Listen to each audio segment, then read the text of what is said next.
فرمایا یہ وہ مہینہ ہے کہ اس میں نیک لوگوں کے درجات کو بلند کیا جاتا ہے، یعنی اگر بندہ گناہگار ہے تو اس مہینے کے صدقے اللہ تعالیٰ اس کے گناہوں کو ختم کر دیتا ہے، گناہوں کو مٹا دیتا ہے، اور اگر بندہ نیکوکار ہے، پہلے سے ہی پرہیزگار ہے، متقی ہے، تو اللہ تعالیٰ اس کے درجات کو بلند کرتا ہے۔ اب گناہ کس کے معاف ہوتے ہیں، آئے اس کو بھی سنتے ہیں۔ حضور علیہ السلام نے ایک دن اصحاب رسول صلی اللہ علیہ وسلم اپنے رفقا سے، اپنے ساتھیوں سے فرمایا کہ منبر کے قریب جمع ہو جاؤ۔ اصحاب رسول صلی اللہ علیہ وسلم فرماتے ہیں کہ ہم منبر کے قریب جمع ہوئے، حضور علیہ السلام تشریف لائے، آقا صلی اللہ علیہ وسلم جب منبر پر چڑھے، آپ نے جب پہلی سیڑھی پر قدم رکھا آپ نے فرمایا آمین، جب دوسری سیڑھی پر آپ نے قدم رکھا منبر کی تو آپ نے فرمایا آمین، جب تیسری سیڑھی پر قدم رکھا تو آپ نے پھر فرمایا آمین۔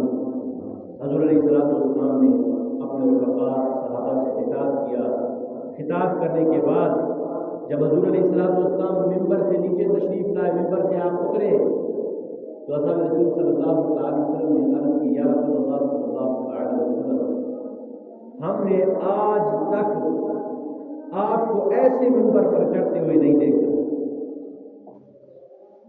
یعنی آج تک جس طریقے سے آج آپ چڑھے ہیں کہ ہر سیڑھی پر آپ نے آمین کہا، پھر دوسری سیڑھی پر آپ نے آمین کہا، پھر تیسری سیڑھی پر آپ نے آمین کہا، آج تک آپ ایسے منبر پر تشریف نہیں لے گئے، خاموشی سے چلے جاتے ہیں، آج آپ نے ہر سیڑھی پر آمین آمین آمین کیوں فرمایا؟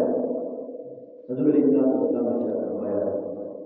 فرمایا کہ میرے پاس جبریل حاضر ہوئے، اور جب میں نے پہلی سیڑھی پر قدم رکھا تو جبریل نے ایک دعا کی، کہا کہ جس نے رمضان کو پایا اور اپنی بخشش نہ کروا سکا وہ شخص ہلاک ہو۔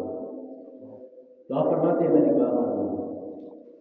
بزرگ فرماتے ہیں تمام فرشتوں کے سردار نے جو بد دعا کی ہے ہمارے لیے تو وہ کافی تھی، پھر اس پر آمین حضور علیہ السلام نے فرمائی تو اس بد دعا میں مزید سختی پیدا کر دی کہ جس نے رمضان پایا اور اپنی بخشش نہ کروا سکا، آپ نے فرمایا ایسا شخص ہلاک ہو جائے۔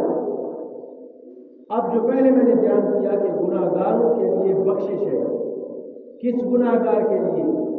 اس گناہ گار کے لیے جو اس مہینے کا ادب کرتا ہے، اس میں روزے رکھتا ہے، تراویح پڑھتا ہے، قرآن مجید کی تلاوت کرتا ہے، گناہوں سے رکے رہتا ہے، اس شخص کی گناہ معاف ہوتے ہیں۔ ہرگز کوئی ایسا نہ سمجھے کہ میں روزہ رکھوں یا نہ رکھوں، تراویح پڑھوں یا نہ پڑھوں، عبادت کروں یا نہ کروں، نیکی کروں یا نہ کروں، سارا دن اپنا گناہوں میں گزار دوں، اللہ میری بخشش کر پائے گا؟ نہیں۔ ہمارے کچھ چالاک لوگ ہوتے ہیں نا، وہ کہتے ہیں اللہ کی رحمت ہے، اللہ اپنی رحمت سے معاف فرما دے گا۔ میں نے کہا اللہ کی رحمت پر تمہیں یقین ہے تو اللہ نے یہ بھی تو فرمایا ہے کہ میں ہی رزق دینے والا ہوں، پھر رزق کے لیے کیوں تکلیف اٹھاتے ہو؟ رزق کے لیے تکلیف اٹھاتے ہو، سارا دن دکان کھول کر اس پر بیٹھتے ہو، اگر کسی فورس میں ڈیوٹی ہو تو 8-8 گھنٹے کھڑے ہو کر ڈیوٹی کرتے ہو، مشقت والے کام کرتے ہو، گرمی میں سردی میں جو مشکل کام آپ کو کرنا پڑے آپ کرتے ہیں رزق کے لیے، کیوں؟ یار رزق کا وعدہ تو اللہ نے کیا ہے لیکن کوشش تو ہم نے کر دی ہے۔ میں انہیں کہتا ہوں کہ یہاں پر بھی اللہ کی رحمت میں بھی یقین رکھیں۔ بالکل وہ کسی شخص سے کسی نے پوچھا کہ آپ کو اللہ کی رحمت پر کتنا یقین ہے؟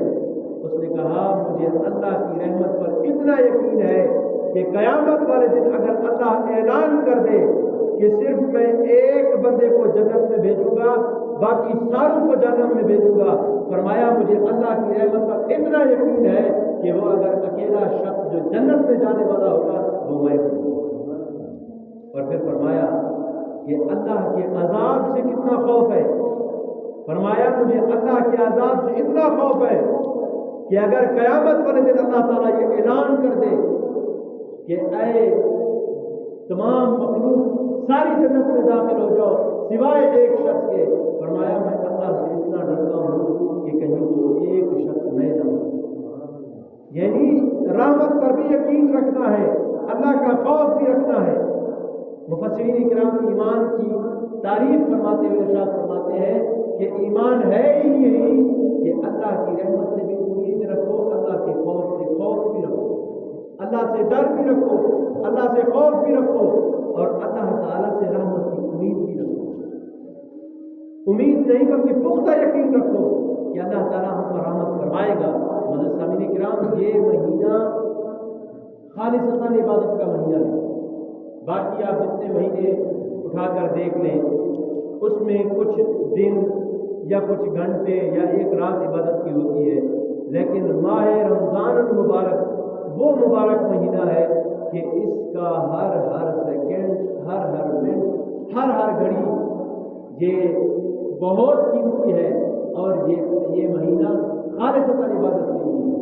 اگر ہم اپنے اسلاف کے بارے میں پڑھیں, اصحاب رسول صلی اللہ علیہ وسلم کے بارے میں پڑھیں, اگر ہم ان کی سیرت کو پڑھیں تو ہمیں پتہ چلے کہ وہ 11 مہینے میں بھی کمانے کے ساتھ ساتھ ساری رات عبادتیں کیا کرتے تھے, لیکن جب ماہ رمضان المبارک کا مہینہ آتا تو وہ اپنی ساری مصروفیات کو ترک کر کے صرف رب کی عبادت کیا کرتے. یار اصحاب رسول کی شان تو برا ہے. حضور علیہ السلام کی اگر ہم سیرت کو پڑھیں, اپنے نبی پاک صلی اللہ علیہ وسلم کی سیرت کو پڑھیں تو حضور علیہ السلام بھی اپنی کمر کو باندھ لیتے رمضان میں عبادت کے لیے. اور فرمایا کہ آخری 10 دنوں میں حضور علیہ السلام نے اپنی پوری زندگی اعتکاف کیا.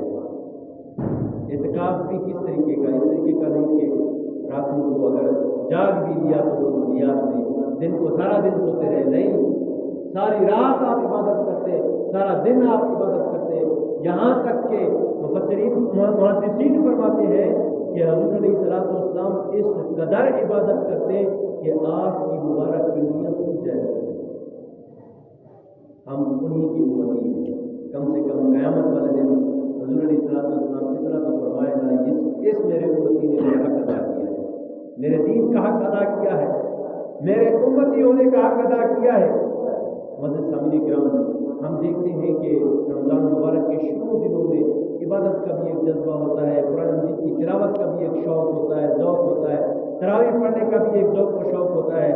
لیکن جیسے ہی 10-12 روزے گزرنا شروع ہو جاتے ہیں, گزر جاتے ہیں, تو ہم دیکھتے ہیں تراویحوں میں بھی کمی آ رہی ہے, نمازوں میں بھی کمی آ رہی ہے. جو تلاوت قرآن جن کو کرتے ہوئے دیکھتے تھے ان کی تلاوت قرآن میں بھی کمی آ رہی ہے. حالانکہ ہماری تو زیادتی آنی چاہیے, اور تلاوت قرآن میں بھی ہماری زیادتی ہو, نوافل میں بھی ہماری زیادتی ہو, عبادت میں بھی ہماری کثرت ہو, تراویح میں بھی ہماری کثرت ہو. کیوں؟ کیونکہ رمضان شریف جا رہا ہے, بخشش والا مہینہ جا رہا ہے. جس طریقے سے ہمارے سامنے 10 دن رحمت والے تھے, چلے گئے, اب 10 دن بخشش والے ہیں, اس میں سے بھی 6 دن چلے گئے. تو ماہ رمضان مبارک جیسے جیسے ختم ہو رہا ہو, ہم نے اس قدر اپنی عبادات کو بڑھا لینا ہے, نہ کہ کمی کرنی ہے. معزز سامعین کرام, حضور علیہ السلام نے فرمایا, حضرت عبداللہ بن عمر رضی اللہ تعالیٰ عنہ کی روایت ہے, آپ فرماتے ہیں نبی کریم صلی اللہ علیہ وسلم نے فرمایا کہ روزہ اور قرآن بندے کی شفاعت کرے گا. قیامت والے دن روزہ اور قرآن بندے کی شفاعت کرے گا. فرمایا کہ روزہ اللہ تعالیٰ کی بارگاہ میں سفارش کرے گا, یا اللہ دن سارا میں نے اسے کھانے پینے سے, تیری حلال کردہ چیزوں سے اسے روکے رکھا, یا اللہ میں اس کی سفارش کرتا ہوں, یا اللہ اس بندے کو بخش دے. پھر فرمایا کہ قرآن بندے کی شفاعت کرے گا قیامت والے دن. فرمایا قیامت والے دن قرآن رب کی بارگاہ میں سفارش کرے گا, یا اللہ میں نے اسے رات کو نیند سے جگائے رکھا, اس نے قرآن مجید کی تلاوت سنی, تلاوت کی, قرآن مجید پڑھا, یا اللہ تو میری وجہ سے بھی بخشش ہوا. لیکن ہمارا حال کیا ہے؟ ہمارے ساتھ فرمایا کرتے تھے تراویح وہاں پڑھو جہاں سب سے لمبی تراویح پڑھائی جاتی ہے, اور ہمارا حال کیا ہے؟ جس مسجد میں تراویح چھوٹی ہوتی ہے اس مسجد میں رش زیادہ ہوتا ہے. بس کسی طریقے سے جان چھڑوانی ہے. نہیں بھائی, ایک ہی تو مہینہ ہے یار, 11 مہینے ہمارے کمانے کے ہیں, ایک ہی مہینہ ہے. جاگے رات کو, پڑھے لمبی تراویح, دیکھیں، میں نے پہلے ایک مثال دی ہے رزق کی، کہ رزق کو کمانے کے لیے ہم فورسز کی، پولیس کی، ایف سی کی، آرمی کی ڈیوٹی کرتے ہیں، 8 گھنٹے کھڑے ہو کر بھی ڈیوٹی کرنی پڑتی ہے۔ جو فورسز میں انہیں پتہ ہے گھنٹوں کھڑے ہو کر انہیں ڈیوٹی کرنی پڑتی ہے۔ یار ہم رزق کے لیے گھنٹوں کھڑے ہو سکتے ہیں، اللہ کے کلام کے لیے نہیں کھڑے ہو سکتے، قرآن مجید کی تلاوت کے لیے نہیں کھڑے ہو سکتے، اس قرآن مجید کی تلاوت کے لیے کہ جس نے قیامت والے دن ہماری بخشش کروانی ہے۔ جو رزق ہم کماتے ہیں اس کا ہمیں حساب دینا ہے۔ اپنے بچوں کے لیے حلال کماتے ہیں، حرام کماتے ہیں، جس طریقے سے بھی کماتے ہیں، اس کا حساب ہمیں دینا ہے۔ اللہ حلال کی توفیق نصیب فرمائے، اللہ ہر مسلمان کو حلال رزق نصیب فرمائے، لیکن رزق کا حساب ہے، وہاں گھنٹوں کھڑا بھی ہونا پڑتا ہے رزق کے لیے۔ یار تلاوت قرآن کے لیے، تراویح کے لیے اگر 1 گھنٹہ کھڑا ہونا پڑے تو ہمیں پریشانی ہو جاتی ہے۔ بعض دفعہ یہ سننے کو ملتا ہے اگر 4 سے 5 منٹ لیٹ ہو جائے، یار آج بڑی لیٹ کر دی ہے، تو بھائی لیٹ کی ہے تو مسجد میں کھڑے ہو، سنا ہے تو قرآن سنا ہے، اسی مسجد نے اسی قرآن نے تمہاری بخشش کروانی ہے۔ مسجد سامعین کرام، اس مہینے کو نعمت سمجھیں، یا اللہ تعالیٰ کی نعمت ہے، ہم پر فضل ہے، ہم پر کرم ہے۔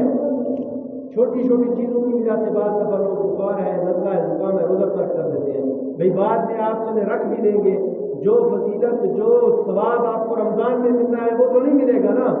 چھوٹی سی پریشانی کی وجہ سے ہم اپنے روزے کو ترک کر دیں، نہیں، بلکہ بڑی بھی پریشانی آ جائے، پریشانی کو کہے تو اپنی جگہ پریشانی تو بڑی ہوگی، لیکن رمضان کا مہینہ اللہ تعالیٰ نے ہمیں نعمت عطا فرمایا ہے، میں کسی بھی صورت اپنا روزہ نہیں چھوڑوں گا۔ اگر کوئی مصروفیت ہے، بعض دفعہ ہمارے کوئی دوست دعوت پر جانے کی وجہ سے روزہ افطار فلاں جگہ پر تھا، اس لیے لیٹ ہو گیا، وہ تراویح بھی نہیں آیا۔ بھائی جس نے ثواب کمانا تھا وہ بھی ثواب سے معروف رہ گیا، اس کو افطاری کا تو ثواب ملا، لیکن آپ کی جو تراویح گئی اس کا تو کوشش کریں جہاں پر اگر آپ کا کوئی افطار ہو بھی صحیح تو فوراً واپسی آئے، تراویح ہرگز نہ چھوڑیں۔ اور آج سے اگر کسی کی کمی آئی بھی ہے